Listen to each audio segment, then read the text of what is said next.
Химиялык теңдемелерди колдонуп ар кандай маселелерди чыгарса болот. Эң биринчи жолу заттын массасын табуу. Заттын массасын табыш үчүн эң негизги формула М барабар молдук масса көбөйтүү заттын саны моль. Демек бирдиги грамм чыгыш керек.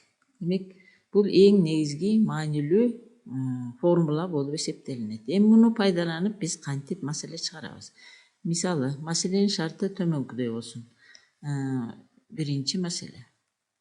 31 грамм фосфорду, фосфорду күйгүзүш үчүн, күйгүзгөндө, же болбосо күйгүзгөндө канча грамм, канча массадагы же болбосо канча грамм фосфор оксиди пайда болот.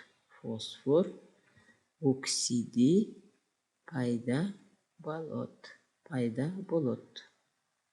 Демек ушул маселени чыгарыш үчүн эмне кылабыз? Биринчи, реакциянын бул жерде фосфор күйүп атат. Демек күйүү реакциясынын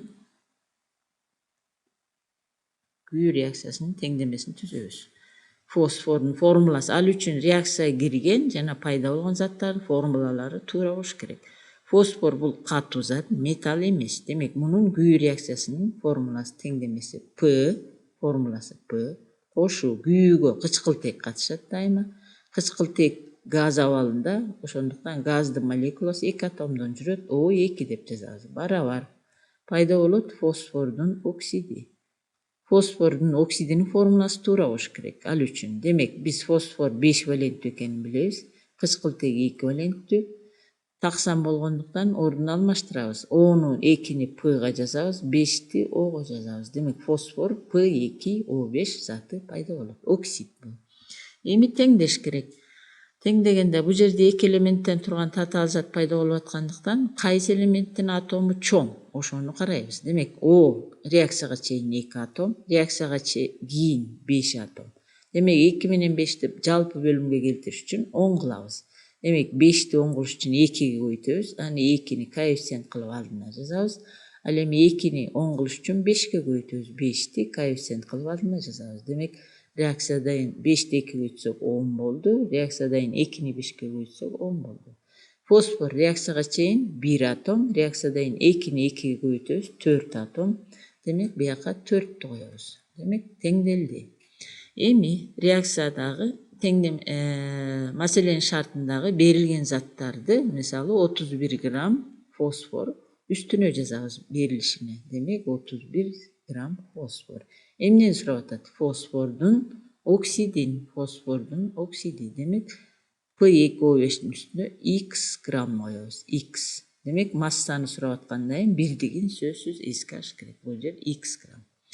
Эми эмне кылабыз? Эми 4 бул жерде 4 P турат. 4 моль фосфор деген сөз. Ушунун массасын табабыз. Ал үчүн эмне кыласыңар? Биринчи чоң молдук массасын табабыз. Фосфор.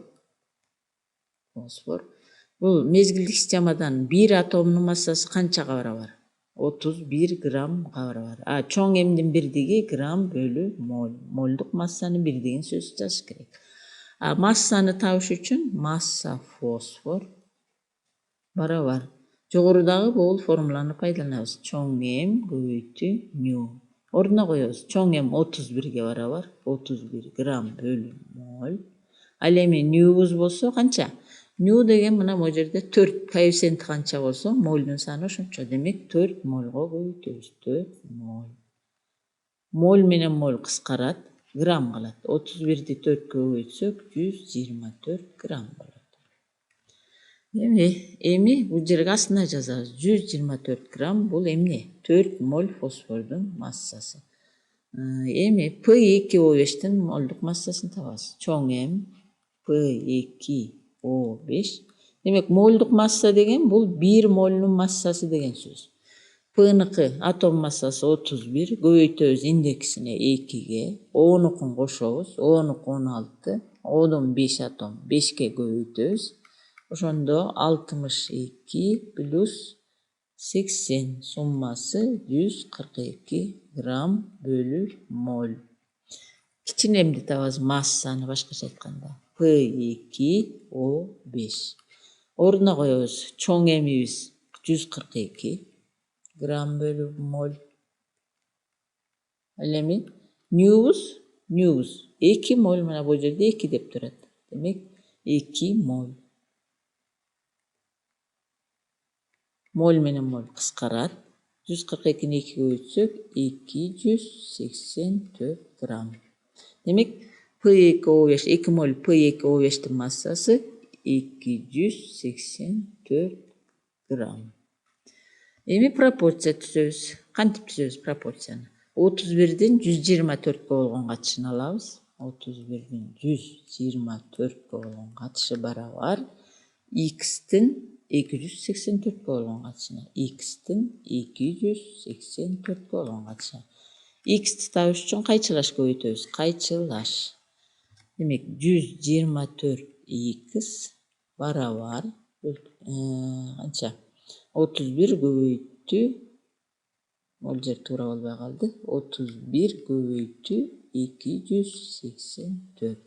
X-ти табыш үчүн x барабар 124-кө бөлөбүз 31 көбөйтүү 284. Кыскартуу эли 31 менен 124 кыскарат, 4төн тиет, буга 1ден. Демек бөлөбүз 284-тү 4кө бөлөбүз. 71ден. Демек жообу 71 грамм фосфордун 5 валенттүү оксиди пайда болот. Демек биз теңдемени пайдаланып реакциядан пайда болгон затты таптык. Ушул эле формуладан биз кычкылтекти тапсак болот. Демек химиялык теңдемени пайдаланууда эгерде бир эле заттын массасы белгилүү болсо, каалаган заттын же реакцияга чейин, же реакциядан кийин, анда каалаган затты пропорция жолу менен, ушул жол менен таап алсак болот.